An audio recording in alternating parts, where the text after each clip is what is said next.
Hello friends, welcome to SashtiFoodPark. நம்ம டெய்லியும் லஞ்சுக்கு சாம்பார், குழம்பு, ரசம் இந்த மாதிரி சாப்பிட்டு போர் அடிக்குதா? இல்லை வீட்டில் ஒரு ஆள் தான் இருக்கோம், ஒருத்தருக்காக என்ன செய்யறதுன்னு யோசிக்கிறீங்களா? அப்போ உங்களுக்காகத்தான் இந்த வீடியோ. வாங்க வீடியோக்குள்ளே போகலாம். இந்த ரெசிபி குயிக்காக செஞ்சிடலாம். இதுக்கு ஒரு பீக்கங்காய் எடுத்திருக்கேன். அதையே இந்த மாதிரி சின்ன சின்னதாக கட் பண்ணி வச்சுருக்கேன். நெக்ஸ்ட்டு ரெசிபி ஸ்டார்ட் பண்ணிடலாம். கடாயில் கொஞ்சமாக ஆயில் விட்டுக்கிறேன். ஆயில் ஹீட் ஆனதும் கடுகு, உளுந்தம்பருப்பு சேர்த்துக்கலாம். கடுகு பொரிஞ்சதும் இதில் வெங்காயத்தை சேர்த்துக்கலாம். இதுக்காக ஒரு பெரிய வெங்காயத்தை எடுத்து சின்ன சின்னதாக கட் பண்ணி வச்சுருக்கேன். அதையே இதில் ஆட் பண்ணிக்கலாம். இப்போ வெங்காயத்தை வதக்கிக்கலாம். வெங்காயம் நல்லா வதங்கி வரணும், அந்தளவுக்கு நல்லா ஃப்ரை பண்ணிக்கலாம்.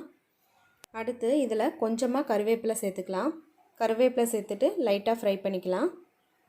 இந்த இடத்துல நீங்கள் வரமிளகாய் வேணும்னா சேர்த்துக்கோங்க, எனக்கு வேண்டாங்கிறனால சேர்த்துக்கல. இதுக்கப்புறம் ஒரு பெரிய தக்காளி பழம் எடுத்திருக்கேன். நல்லா பழமாக கட் பண்ணி இதில் சேர்த்துக்கலாம். சேர்த்துட்டு இது நல்லா மசிஞ்சு வர்றதுக்காக லைட்டாக உப்பு சேர்த்துருக்கேன். உப்பு ஆட் பண்ணிவிட்டு இதை நல்லா வதக்கிக்கலாம். இது நல்லா மசிஞ்சு வெந்து வரணும். இப்போ நல்லா மசிஞ்சு வெந்து வந்துருச்சு. இப்போ ஸ்டவ்வை ஸ்லோவில் வச்சுட்டு பவுடர்ஸ் எல்லாம் ஆட் பண்ணிக்கலாம். கொஞ்சமாக மஞ்சத்தூள் ஆட் பண்ணிக்கலாம். சாம்பார் தூள் 1 ஸ்பூன், மிளகாய்த்தூள் 1/2 ஸ்பூன் சேர்த்துருக்கேன்.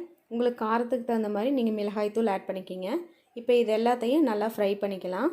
பச்சை வாசனை போகிற அளவுக்கு நல்லா ஃப்ரை பண்ணிக்கலாம். இப்போ இது நல்லா ஃப்ரை ஆகி வந்துருச்சு.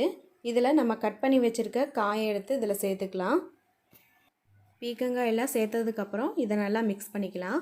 மசாலா இந்த காயில் எல்லாத்துலேயும் நல்லா பிடிச்சி வெந்து வரதுக்காக நல்லா மிக்ஸ் பண்ணிக்கலாம். பீக்கங்காயில் தண்ணி விட்டு வேகிற தன்மை இருக்கிறதுனால நம்ம ஸ்டார்டிங்கில் தண்ணி சேர்க்க வேண்டாம்.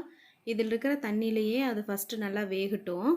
இப்போ இந்த காய் வேகிறக்கலாவா உப்பு சேர்த்துக்கலாம். நம்ம ஏற்கனவே சேர்த்துருக்கறனால பார்த்துட்டு சேர்த்துக்கோங்க. பத்தலைன்னா லாஸ்ட்டில் ஆட் பண்ணிக்கலாம். இப்போ ஒரு 5 நிமிஷம் இதை வேக விட்டுறலாம். காய் வெந்துட்டுருக்குது. இப்போ ஓப்பன் பண்ணி பார்க்குறோம். தண்ணியெல்லாம் ட்ரை ஆயிடுச்சு. ஆனால் பாதி அளவு தான் வெந்து வந்திருக்குது. அதுக்காக லைட்டாக நம்ம தண்ணி சேர்த்துக்கிறோம். தண்ணி சேர்த்துட்டு மறுபடியும் மிக்ஸ் பண்ணிவிட்டு க்ளோஸ் பண்ணி ஒரு 5 மினிட்ஸ் விட்டுடலாம். இது டோட்டலாக 10 நிமிஷத்தில் வெந்துடும். ஓகே, இப்போ காய் பார்க்குறோம். காயில் தண்ணியெல்லாம் இல்லை, எல்லாம் ட்ரை ஆயிடுச்சு. காய் நல்லா வெந்து வந்துருச்சு.